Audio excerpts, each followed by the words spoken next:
తదుపరి నిర్మాణ కార్యక్రమం పూర్తి చేసుకొని కిరణ్ గారు వచ్చే టైంకి సంసిద్ధతగా ఉన్నటువంటి రాముల వారు తన మండపాన్ని కిరణ్ గారి అమృతాశ్రమంతో ఈరోజు ఓపెనింగ్ చేసుకోవడం జరిగింది. అదేవిధంగా కిరణ్ గారు దత్తక్షేత్రానికి రావడం అయితే ఇది మొదటిసారి ఏం కాదు, అనేక మార్లు వచ్చి ఉన్నారు. అందులో భాగంగా ప్రతి కార్యక్రమంలో కూడా వారు చేయూతని అందిస్తూనే ఉన్నారు.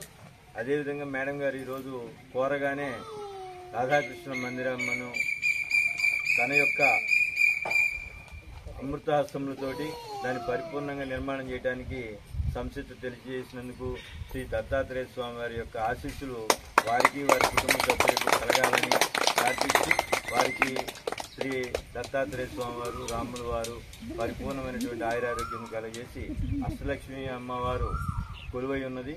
ఆ అమ్మవారు కూడా వీరికి అష్టైశ్వర ఆయురారోగ్యాలు కలగజేయాలని ప్రార్థిస్తున్నాం.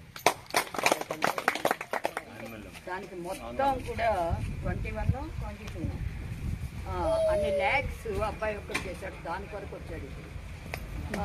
ఇది అసలు వాడి ప్రోగ్రామ్ అసలు కళలో కూడా మేము ఊహించాం ప్రోగ్రామ్.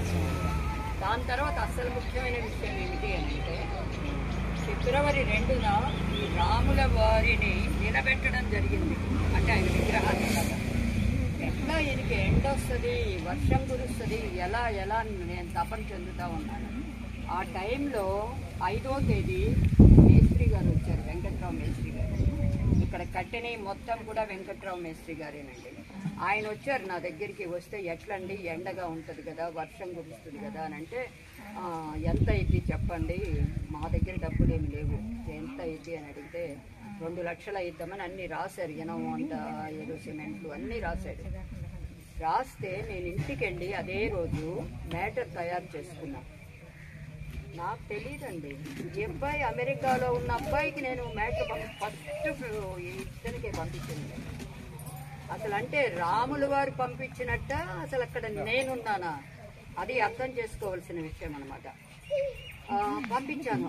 అది 6 గంటలకి నేను పంపించింది సాయంకాలం. ఈ అబ్బాయికి 6:05, 5:05 నాకైతే తెలియదు అమెరికా. అప్పటికి 6:01 నిమిషానికి నమస్తే మేడం అని పెట్టాడు. ఇప్పటికి కూడా ఉందండి దీనిలో. 6:02 నిమిషాలకి 50,000 పంపిస్తున్నాను మేడం అన్నాడు. మా సుబ్బారావు గారు అన్నారు 50,000 మనకా ఇవ్వటం అని అన్నాడు. ఎందుకంటే అప్పటికే కమిటీ ఉన్నాడు అన్ని లక్షలు కూడా. నాకైతే అది తెలియదు అసలు. మనకేనండి అని అన్నాను. అలా పంపించారు. ఇప్పుడైతే రాధాకృష్ణ మా గోపాలరావు మాస్టర్ ఏం చెప్పారంటే, ఇన్ని చోట్ల నువ్వు చేస్తున్నంటే అబ్బాయి మీరు ఒక్కటే ఉండాలి ప్రత్యేకంగా, అది ఒక్కటి నువ్వు అడుగు బాగుంటుంది. ఎందుకంటే ఇన్ని చేస్తున్నాడు, ఊళ్ళో చేస్తున్నాడు, ఇక్కడ చేశాడు, అనగాదేవి మందిరానికి ఇచ్చున్నాడు, షోడశావతారాలకి ఇచ్చున్నాడు, నెక్స్ట్ అసలు పెద్ద దత్త మండపానికి ఇచ్చున్నాడు, అన్నిట్లో ఉన్నాడు, దీనికి ఉన్నాడు. అందువల్ల దాని ఒక్క పేరే అడుగు, 6-7 మధ్య అవుతుంది. తర్వాత దాన్ని చాలా ఉన్నాయి బర్డెన్స్ ఆయనకి ఇవ్వాల్సింది. అవన్నీ అయినాకే ఇస్తాడులే, ముందు మన సుబ్బారావు నేను కలిసి కట్టిస్తాము అదే చెప్పాము. సరే మేడం అని అన్నాడు.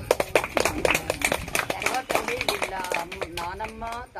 నానమ్మ ద్వారానే, తాతయ్య గారి ద్వారా నాకు పట్టెడ కానీ, గాజులు కానీ, నాకు బాబు పుట్టాడు, వాడికి ముడి కానీ అవన్నీ కూడా వీళ్ళ ద్వారా, హరి ద్వారా తెప్పించుకున్నాను. అంత క్లోజ్ అనమాట ఫ్యామిలీ. అందుకు చెప్తున్నాను, ఈయనకి భగవంతుడు ఇస్తూ ఉంటాడు. ఆయన ఇస్తూ ఉంటాడు. లేకపోతే అసలు ఇట్లా ఇచ్చేవాళ్ళని నేను చూడలేదు, నాకు తెలిసి చూడలేదు. అలా ఇచ్చేవాళ్ళు నేను చూడలేదు. అసలు వాస్తవం అది. అసలు అదైతే అసలు ఎక్కడి తెచ్చుకున్నాడు అర్థం కాదు. అది ఇవాళ ఈ ప్రోగ్రామ్ కూడా ఆయన పిలిస్తే జరిగింది, నాకైతే తెలీదు. వెంకట్రావు గారే చెప్పారు వచ్చాడండి అబ్బాయి అని. ఇప్పుడప్పుడు అనుకోండి 3వ తారీఖు పూర్తయింది అన్నారు. ఈయన 5 వెళ్తాడంట. 1 గంట ఆయన దగ్గర పూజ చేయించుకొని వెళ్ళిపోతాను మేడం, నేను డాక్టర్ గారి దగ్గరికి వెళ్ళాలి అన్నాడు. 5 తారీఖు గంట అన్నాడు కదా, ఆ గంటలోనే ఇంటికి చేయకూడదు.